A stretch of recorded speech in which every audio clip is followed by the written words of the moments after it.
आकाशे तारकम लिंगम पाताले हाटकेश्वरम मृत्युलोके महाकालम लिंगत्रयम नमोस्तुते। अवंतिका, अवंतपुरी, प्रातकल्पा, विशाला, स्वर्णश्रृंगा, उज्जैनी, उज्जैन में आपका स्वागत है। मैं हूं अश्विनी कुमार मिश्र। प्राचीन काल से उज्जैन की धरती सनातन संस्कृति की दिव्यता और भव्यता को पूरी दुनिया के सामने प्रदर्शित करती रही। अयोध्या, मथुरा, माया, काशी, कांची, अवंतिका, पुरी, द्वारावती चैव सप्तता मोक्षदायिका। अवंतिकापुरी सनातन धर्म की सप्त पुरियों में से एक। गरुड़ पुराण के मुताबिक जो 7 नगर मोक्ष प्रदान करते हैं उनमें अवंतिका यानी आज के उज्जैन का उल्लेख मिलता है। पुराणों में भी स्पष्ट है, आज्ञा चक्रम स्मृताम काशी या बाला श्रुतिमूर्धनि, स्वाधिष्ठानम स्मृतां कांची मणिपूर्ण अवंतिका, नाभिदेशे महाकाल स्तन्मना तत्र वै हरः। अर्थात भारतवर्ष के आज्ञा चक्र में काशी यानी वाराणसी, स्वाधिष्ठान चक्र में कांची और मणिपुर चक्र में अवंतिका स्थित है।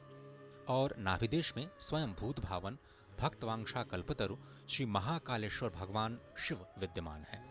अवंतिका को भगवान विष्णु का चरण यानी विष्णुपादम भी कहा जाता है, जहां भगवान विष्णु 10 विग्रहों में साक्षात विद्यमान है। यही पुण्यधरा उज्जैन की नगरी जगदम्बा मां हरसिद्धि के लिए भी विश्व विख्यात है, जहां माता सती की कुहनी गिरी थी और आज शक्तिपीठ के रूप में वो प्रतिष्ठित हैं। इस पवित्र धरा पर शिव 84 शिवलिंग, अष्टभैरव, 11 रुद्र, 12 आदित्य, 6 गणेश और 24 देवियों का वास है। सनातन संस्कृति के उज्जवल प्रकाश स्तंभों में हमेशा उज्जैन शामिल रहा है। उज्जैन की धरती महाराजा विक्रमादित्य की धरती है, ये भर्तृहरि की धरती है, ये कालिदास की धरती है और साथ ही साथ ये धरती है वाराह मिहिर की। पृथ्वी के नाभि केंद्र होने का गौरव इसे प्राप्त है। ये वही धरती है जिसे शून्य देशांतर होने का गौरव प्राचीन काल से प्राप्त है और सही मायने में महाकाल की इसी धरती से आदिकाल में काल की गणना होती थी। स्कंद पुराण के मुताबिक ये स्थान नवग्रहों के अधिपति मंगल की उत्पत्ति का स्थान भी है, जो शिव से ही उत्पन्न है और धरती माँ के पुत्र कहे जाते हैं। और यहाँ मंगलनाथ स्वयं शिवलिंग के ही रूप में भक्तों का कल्याण करते हैं। ऐसा हमारे धर्म ग्रंथों में जो दर्शाया गया है, 12 जो ज्योतिर्लिंग है, जो 12 स्थान है भारत के, उनको ज्योतिर्लिंग का दर्जा प्राप्त है। उसी में से तृतीय ज्योतिर्लिंग के रूप में भगवान महाकाल यहाँ पर उपस्थित हैं। भगवान की उपस्थिति तो निश्चित रूप से चराचर जगत में समाहित है, जर्रे जर्रे में उनका नूर समाहित है, जर्रे जर्रे में उनकी आभा प्रतिभा समाहित है। लेकिन कुछ ऐसे बिंदु होते हैं जहाँ पर विशेष एक ऊर्जा, विशेष एक एनर्जी होती है। उन्हीं बिंदुओं में से एक ये भी स्थान है जो भूमि का केंद्र भी माना जाता है, धरती का नाभि केंद्र माना जाता है। और ऐसी मान्यता है कि प्रलय काल में भी इस भूमि का प्रलय नहीं होता है। शिप्रा का तट और उज्जैनी की धरा आदि कवि वाल्मीकि से लेकर कश्यप जैसे कई ऋषियों की तपोस्थली भी रही। उज्जैन ही वो स्थान है जहाँ पर समुद्र मंथन के बाद अमृत कलश की कुछ बूंदें गिरी और यही वजह है कि यहाँ पर हर 12 सालों में सिंहस्थ कुंभ का आयोजन किया जाता है। सनातन काल से उज्जैन का गहरा नाता चरम पर पहुंचा चक्रवर्ती सम्राट विक्रमादित्य के शासनकाल में। विक्रमादित्य के समय से ही वहाँ ज्योतिषीय गणना को विकास और समृद्धि मिली। अक्षांश रेखा कर्क भी यही महाकाल मंदिर के शिखर से होकर गुजरती है। प्रलयो न बाधते, प्रलयो न बाधते तत्र महाकालपुरी, अर्थात महाकाल की नगरी प्रलय के प्रहार से भी मुक्त है। हजारों वर्ष पूर्व जब भारत का भौगोलिक स्वरूप आज से अलग रहा होगा, तब से ये माना जाता रहा है कि उज्जैन भारत के केंद्र में है।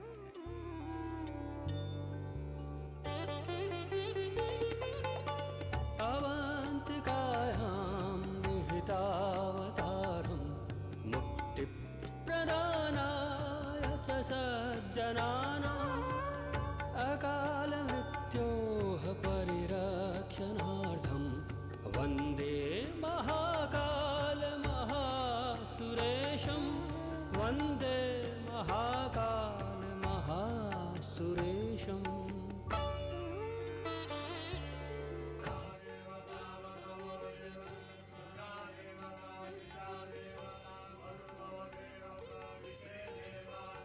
शंकर के सानिध्य में साधारण कुछ भी नहीं है, सब कुछ अलौकिक है, असाधारण है, अविस्मरणीय है, अविश्वसनीय है। और महाकाल का आशीर्वाद जब मिलता है तो काल की रेखाएं मिट जाती है, समय की सीमाएं सिमट जाती है और अनंत के अवसर प्रस्फुटित हो जाते हैं। अंत से अनंत यात्रा आरंभ हो जाती है। नाभि स्थल की इसी ऊर्जा के विस्तार के लिए और पूरी दुनिया के लिए भगवान महाकालेश्वर के दर्शन पूजन को और सरल सुलभ बनाने के लिए प्रधानमंत्री मोदी ने महाकाल परिसर के विस्तार के योजना की परिकल्पना की और मार्च 2019 में इस विस्तार कार्य का शुभारंभ हुआ।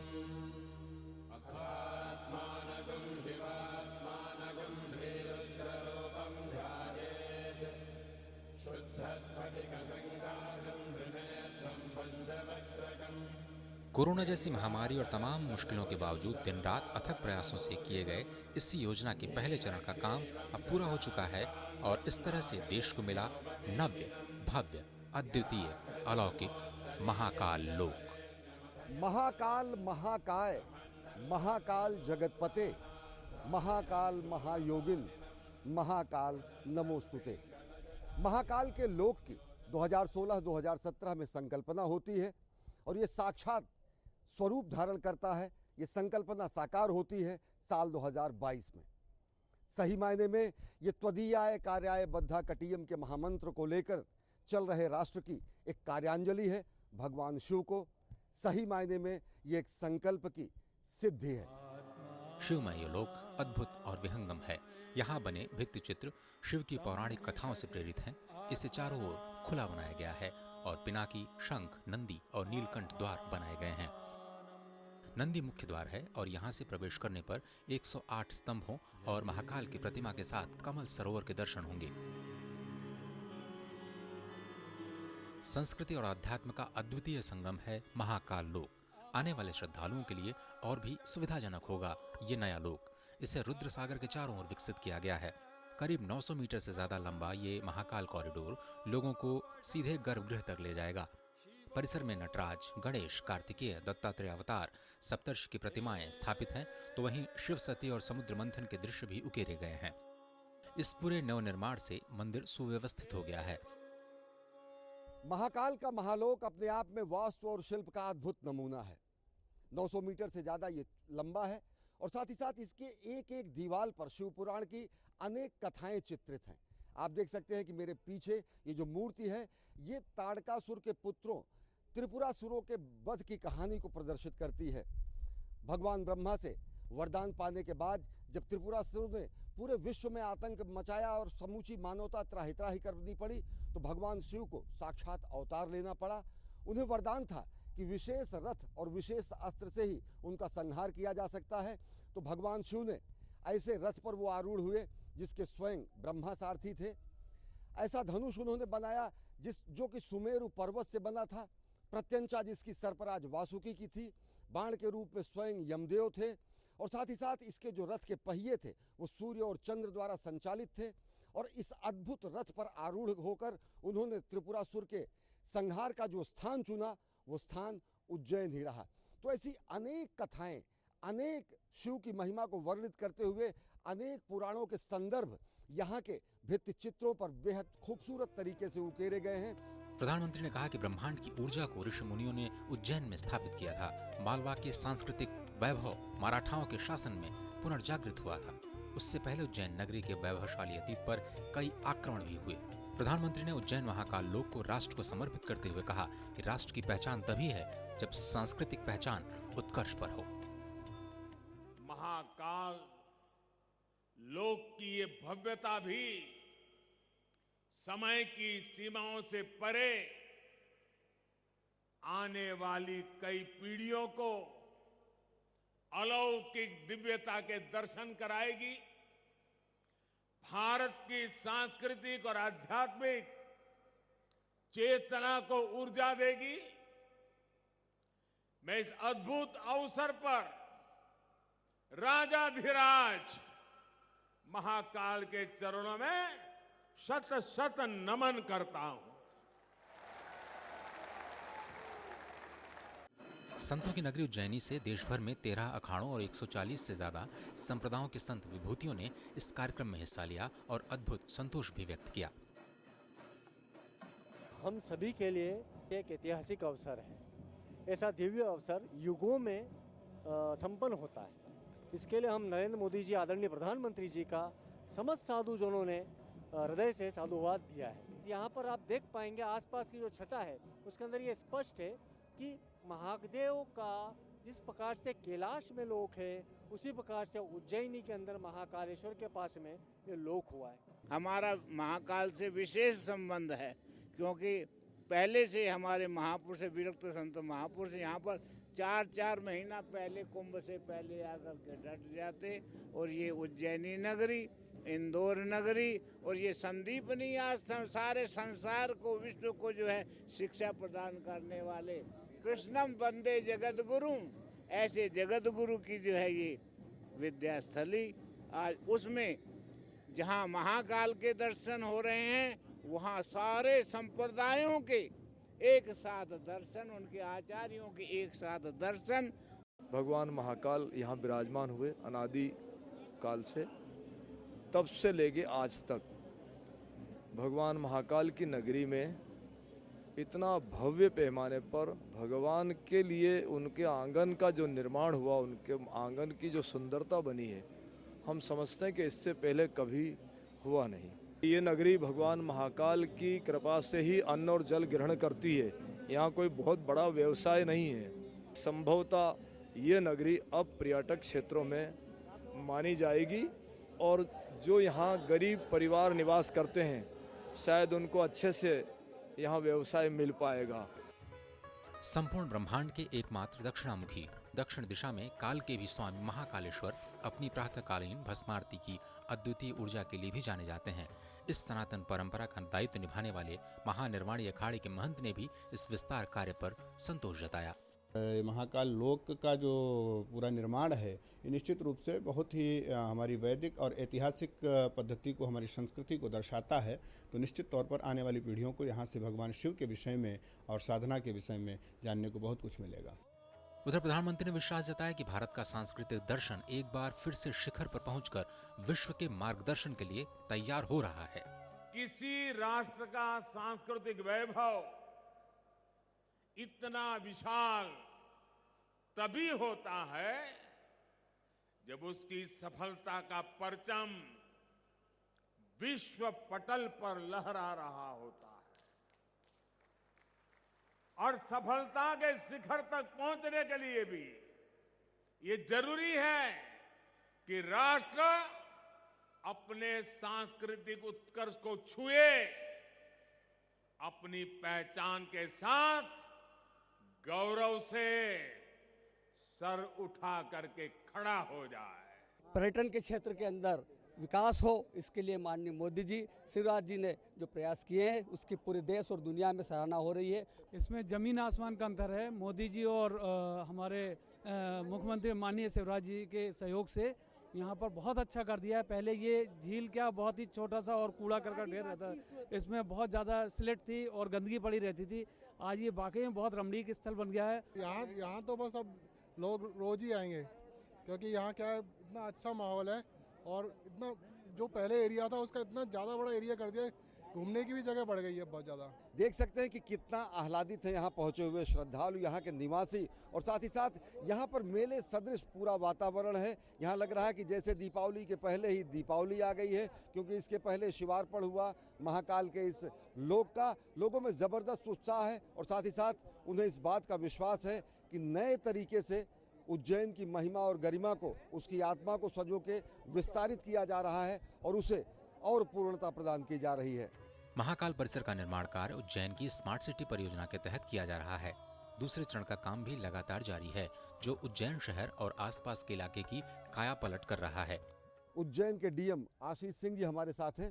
सर, आपसे जानना चाहेंगे, ये संकल्पना जिस तरीके से आज हम चरितार्थ देख रहे हैं, मूर्त रूप में देख रहे हैं, धरातल पर उतरा हुआ दिव्य भव्य स्वरूप देख रहे हैं, कैसे ये शुरू हुई, कैसे ये साकार हुई? जब माननीय मुख्यमंत्री जी ने सिंहस्थ के दौरान ये अनुभव किया था कि हमें महाकाल मंदिर का जो परिसर है इसको और ज़्यादा भव्य और व्यापक स्वरूप दिया जाना है, उसके बाद जो उन्होंने निर्देश दिए थे, जो उन्होंने विज़न सोचा था, उसके हिसाब से हम लोगों ने उस समय काम करना चालू किया था और एक डीपीआर प्रारंभिक रूप से बनाई थी 2017 में, जिसके कैबिनेट के अप्रूवल के बाद में फिर 2018 में इसका टेंडर हुआ था। सर, अगर देखें तो ये पहला चरण अभी बना है, पहले चरण में एक विशिष्टताएं क्या है, क्या क्या वैशिष्ट है पहले चरण का? देखिए, पहले चरण की अगर बात करें तो इसको पूरी तरीके से श्रद्धालुओं के लिए एक सुविधा उपयोगी बनाने का प्रयास किया गया है, पूरे के पूरे मंदिर के परिसर को, और बहुत ही भव्य स्वरूप पूरे परिसर को प्रदान किया गया है। 450 लगभग गाड़ियों की यहाँ पर सरफेस पार्किंग है, उसके ऊपर सोलर पैनल्स लगे हैं जिनके माध्यम से इस पूरे श्री महाकाल लोक की विद्युत की आपूर्ति होती है। शिव पुराण और शिव से जुड़े हुए जो अन्य प्रसंग हैं और शिव के जो विभिन्न अवतार हैं उनसे संबंधित म्यूरल्स लगाए गए हैं, उनसे संबंधित मूर्तियां लगाई गई हैं, उनसे संबंधित यहाँ पर दूसरी कलाकृतियां लगाई गई हैं। एक पूरा का पूरा कॉरिडोर है, महाकाल पथ है, जिस पर 53 पैनल्स के माध्यम से शिव से जुड़े हुए अनेक प्रसंगों का चित्रण किया गया है। इसके अलावा अगर हम लोग बात करें तो जो महाकाल वन का कॉन्सेप्ट होता था, महाकवि कालिदास ने भी जिसके बारे में वर्णन किया है और कई जगहों पर वर्णन इसका मिलता है, उससे जुड़े हुए जो पेड़ हैं, चाहे वो कैलाशपति हो, चाहे रुद्राक्ष हो, चाहे बिल्वपत्र हो, वो सारे के सारे यहाँ पर लगाए गए हैं। तो न केवल पर्यावरण की दृष्टि से, हमारे पुराणों की दृष्टि से, हमारी संस्कृति की दृष्टि से, बल्कि एनवायरनमेंट की दृष्टि से भी और श्रद्धालुओं की सुविधा की दृष्टि से इस पूरे श्री महाकाल लोक को डिजाइन किया गया। जैसा आपने बताया पहले चरण का निर्माण कार्य हुआ, दूसरे चरण में क्या कुछ प्रस्तावित है और वो कितना दिव्य भव्य स्वरूप होगा, कितना और विस्तारित होगा? पहले चरण में अगर हम लोग देखें तो जो इसका उत्तर का सिरा है या फिर लगभग रुद्र सागर से जुड़ा हुआ सिरा है, उसको हम लोगों ने विस्तारित किया है। अब जो बाकी का दूसरा चरण है उसमें बाकी की जो 3 दिशाएं हैं उसकी तरफ हमारा ज़्यादा ध्यान है। मंदिर को बाकी तीनों दिशा में भी विस्तारित किया जा रहा है। एक तरफ जो बिल्डिंग है, पुरानी बिल्डिंग है 1920 की, उसको एक हेरिटेज धर्मशाला के रूप में डेवलप करके उसके बीच के क्षेत्र को मंदिर परिसर में ही शामिल किया जा रहा है।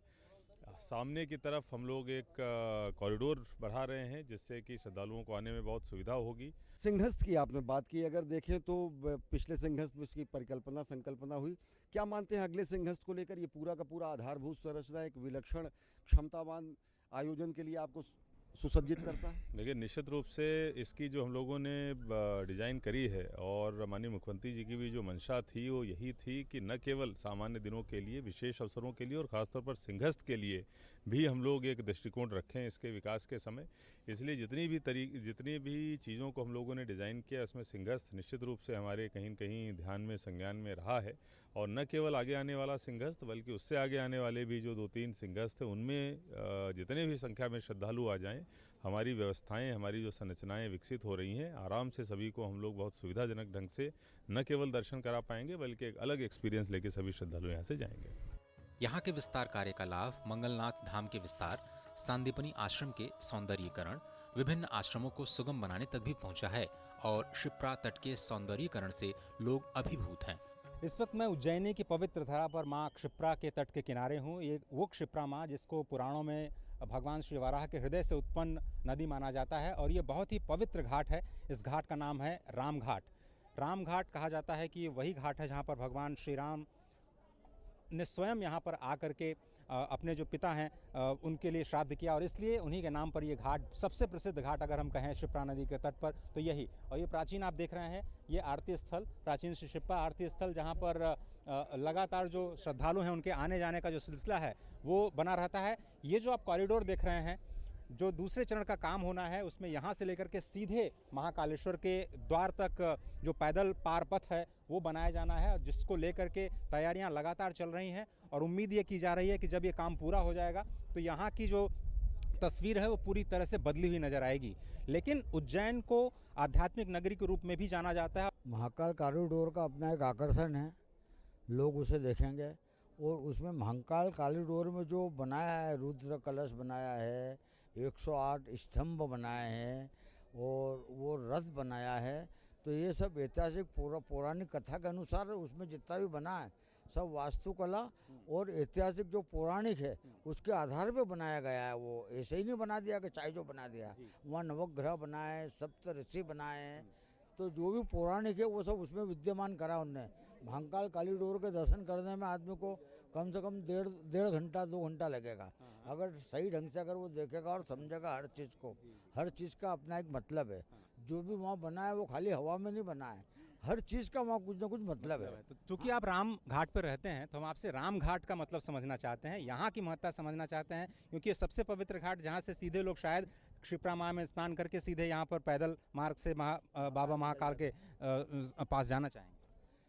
यहाँ पे क्या है, ये राम घाट है और ये क्षिप्रा नदी है। जब अपना समुद्र मंथन हुआ था और जो अमृत गिरा वो 4 स्थानों पे गिरा था।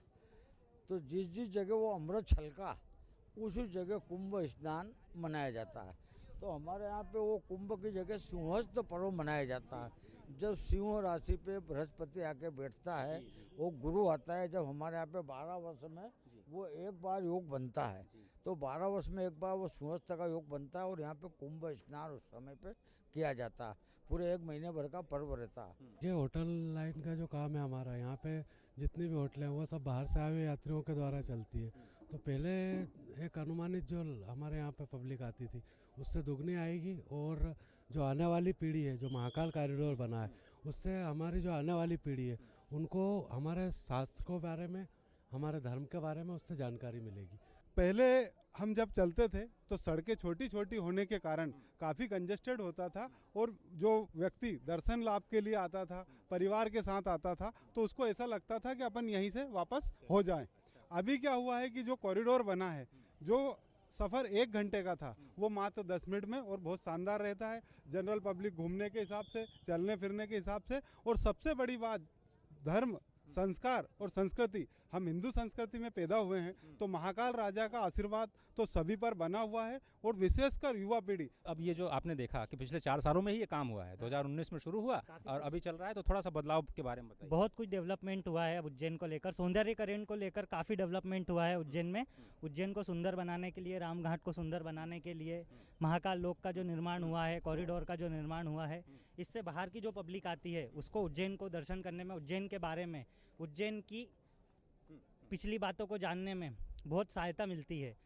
ब्रह्म मुहूर्त में उज्जैनी भस्मारती के दिव्य ऊर्जा से ओतप्रोत रहती है, तो दिन भर भक्तों के आवागमन का सिलसिला मंदिर परिसर में होता ही रहता है।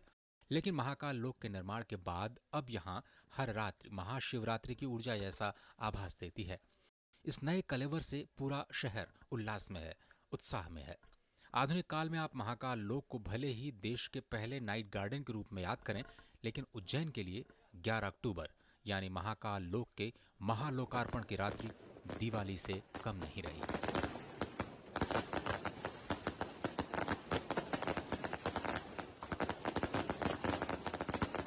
वेद वेद के मंत्र मंत्र में, मंत्र मंत्र की पंक्ति पंक्ति में, पंक्ति पंक्ति के शब्द शब्द में, शब्द शब्द के अक्षर स्वर में, दिव्य ज्ञान आलोक प्रदीपित, सत्यम शिवम सुंदरम शोभित।